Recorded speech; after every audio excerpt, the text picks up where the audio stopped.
ಕಾವೇರಿ. ಅಯ್ಯೋ, ಒಂದ್ ನಿಮಿಷ ಬಂದೆ. ಹುಡುಕ್ತಾ ಇದೀನಿ, ಇರಿ. ಬೆಲ್ಟು ಇಲ್ಲ, ಟೋಪಿನೂ ಇಲ್ಲ. ನಿಮ್ ವಸ್ತುಗಳನ್ನ ನೀವೇ ನೋಡ್ಕೋಬೇಕು. ಮಗು ಎದ್ಮೇಲೆ ನನ್ನ ಯಾವ್ದಕ್ಕೂ ಕರಿಬೇಡಿ ಅಂತ ಹೇಳಿದೀನಿ. ನೋಡಿ, ಇಲ್ಲಿದೆ. ಇಲ್ಲಿ ಇಟ್ಬಿಟ್ಟು ಎಲ್ಲೋ ಹುಡುಕಿದ್ರೆ ಹೇಗೆ? ಇದಲ್ಲೇ ರೂಮಲ್ಲೇ ಇತ್ತು. ನೀವೇ ಹೋಗಿ ಹುಡ್ಕೊಳ್ಳುತ್ತಾನೆ. ನನ್ನ ಕಿಚನ್ ಅಲ್ಲಿ 1000 ಕೆಲಸ ಇದೆ.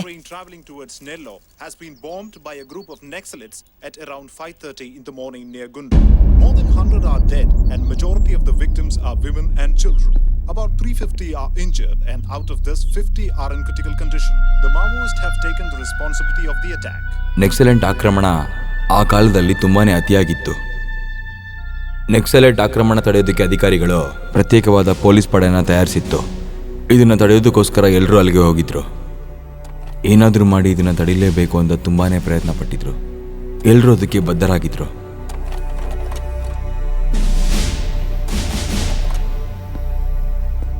ಸೊ ನಮ್ಮ ಗುರಿ ಇರೋದು ಒಂದೇ, ಎಲ್ಲ ನಕ್ಸಲೈಟನ್ನ ಕೊಲ್ಲಬೇಕು.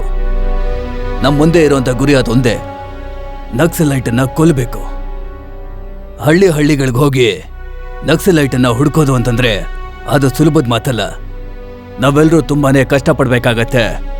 ತೆಲಂಗಾಣ ರಾಜ್ಯದ ಎಲ್ಲ ಜನರ ವಿಶ್ವಾಸ ಪಡ್ಕೊಂಡಿರೋಂಥ ಒಬ್ಬ ವ್ಯಕ್ತಿ ಅಲ್ಲಿದ್ದಾನೆ.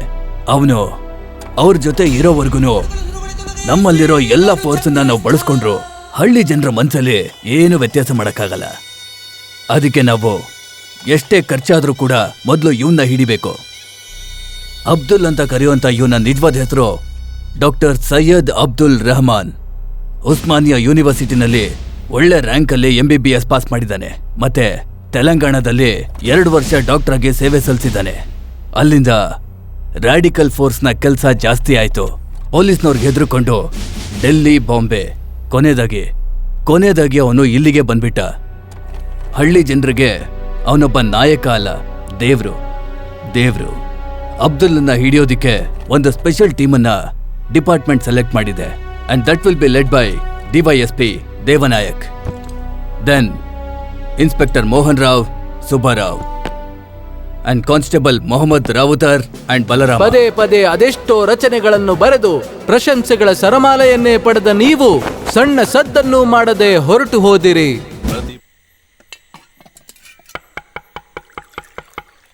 ಡಾಕ್ಟರ್ ಇದ್ದೀರಾ?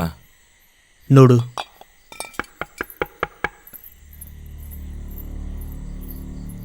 ತಿನ್ನು. ನೀವ್ಯಾರು? ಚಂದ್ರಗಿರಿಯಿಂದ ಬರ್ತಾ ಇದ್ದೀನಿ ಅಮ್ಮ. ನಮ್ಮ ತಂದೆಗೆ ಆರೋಗ್ಯ ಸ್ವಲ್ಪ ಸರಿ ಇಲ್ಲ ಅಮ್ಮ. ದಯಮಾಡಿ ಡಾಕ್ಟರ್ನ ನನ್ನ ಜೊತೆ ಕಳಿಸ್ಕೊಡ್ತೀರಾ ಅಮ್ಮ? ಒಳಗ್ ಬರೋದು ಕೇಳು. ಬನ್ನಿ. ನಿಮ್ ತಂದೆಗೆ ಏನ್ ತೊಂದರೆ ಆಯ್ತು? ಅವ್ರಿಗೆ ಜ್ವರ ತುಂಬಾ ಜಾಸ್ತಿ ಆಗಿದೆ.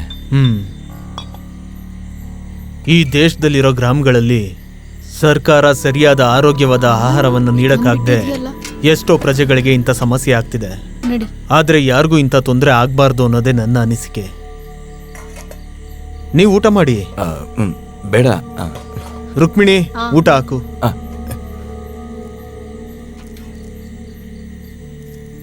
ನೀವು ಕೂತ್ಕೊಳ್ಳಿ. ಕೂತ್ಕೊಳ್ಳಿ. ನಮ್ಮ ಮನೆಯವ್ರು ಇವಾಗಲೇ ಬಂದ್ಬಿಡ್ತಾರೆ. ನೀವು ಸ್ವಲ್ಪ ಆದರೂ ಊಟ ಮಾಡಲೇಬೇಕು. ತಿನ್ನಿ. ಸಾಕು.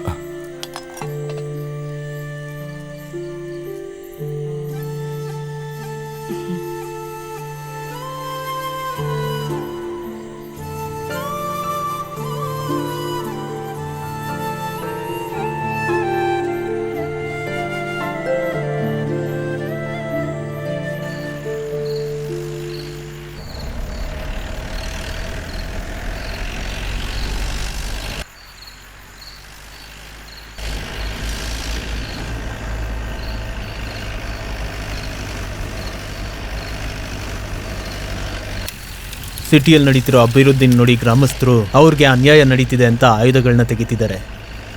ಎಲ್ಲರೂ ಅನ್ಕೊಳ್ಳೋ ಹಾಗೆ ಇಲ್ಲಿ ಪ್ರಜೆಗಳು ಸುಖ ಶಾಂತಿಯಿಂದ ಬದುಕ್ತಾ ಇಲ್ಲ. ತಮ್ಮ ಆಯುಧಗಳಿಗೆ ಸಾನೆ ಹಿಡಿತಿದ್ದಾರೆ.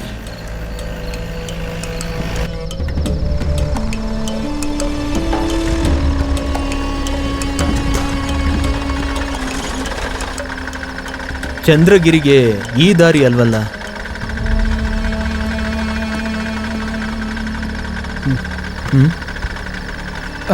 ನಡಿ ಹೋಗೋಣ.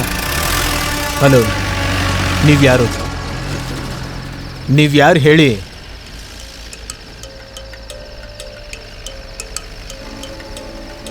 R you from the police?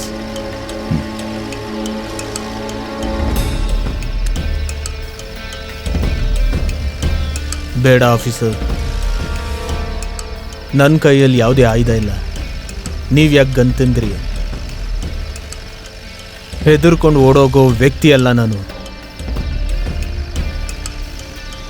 ನಾವು ಹೋಗ್ತಾ ಇದ್ದ ಆ ದಾರಿಯಲ್ಲಿ ಅಬ್ದುಲ್ಲಾ ಅನ್ನೋ ಒಬ್ಬ ಮನುಷ್ಯನ ಬಗ್ಗೆ ನಾನು ತುಂಬಾ ತಿಳ್ಕೊಂಬಿಟ್ಟೆ. SP ಆದಿನಾರಾಯಣ ಅವ್ರು ಹೇಳಿದ ಥರ ಯಾವುದೇ ರೀತಿ ವಿಶೇಷ ಅವ್ರ ಹತ್ರ ಇರಲಿಲ್ಲ. ಮನುಷ್ಯನ ಪ್ರೀತಿಸೋ ಒಬ್ಬ ವೀರ, ಒಬ್ಬ ಹೋರಾಟಗಾರನಾಗಿದ್ದ, ಒಬ್ಬ ಒಳ್ಳೆ ಹಾಡುಗಾರ. ಈ ರೀತಿಲಿ ನಾನು ಅಬ್ದುಲ್ನ ನೋಡಿದ್ದು. ನಾನು ಸಿಗಾಕೊಂಡಿದ್ದೀನಿ ಅಂತ ಗೊತ್ತಿದ್ರು 4 ಗಂಟೆ ಅವ್ರು ನಮ್ಮ ಜೊತೆ ಮಾಡಿದಂಥ ಪ್ರಯಾಣದಲ್ಲಿ ಅವರು ತುಂಬ ಶಾಂತವಾಗಿದ್ದರು.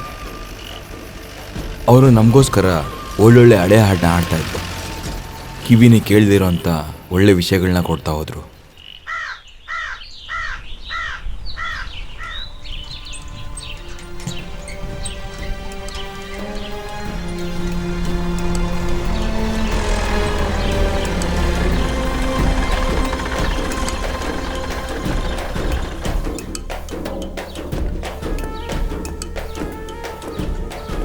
ಏನಾಯ್ತು? ಹಾಂ, ಕನೆಕ್ಟ್ ಆಗ್ತಿಲ್ಲ, ಟ್ರೈ ಮಾಡ್ತಿದ್ದೀನಿ. ಹಲೋ, ನೀವು ನಮ್ಮವರೇನೆ? ಹೌದು. ಹೆಂಗೆ ಗೊತ್ತಾಯ್ತು? ನೀವು ಮಾತಾಡ್ತಿರೋ ಕನ್ನಡದಿಂದ ನನಗೆ ಚೆನ್ನಾಗಿ ಗೊತ್ತಾಯ್ತು. ನನ್ನ ಹೆಂಡ್ತಿನೂ ನಿಮ್ಮ ಕಡೆಯವರೇ. ಅವಳಿಗೆ ಚೆನ್ನಾಗಿ ಕನ್ನಡ ಗೊತ್ತು, ನನಗೂ ಕೂಡ. ಮದುವೆ? ಹಾಂ, ಆಗಿದೆ. ಮಕ್ಕಳು? ಒಬ್ಳು ಮಗಳಿದ್ದಾಳೆ, ಗಂಗಾ ಅಂತ.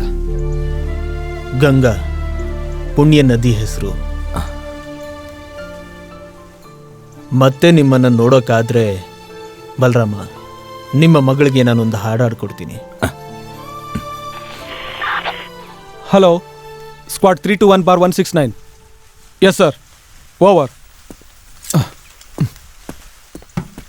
ರಿವರ್ಸ್ ಅಂಡ್ ಟರ್ನ್ ಲೆಫ್ಟಾ? ಹಾಂ.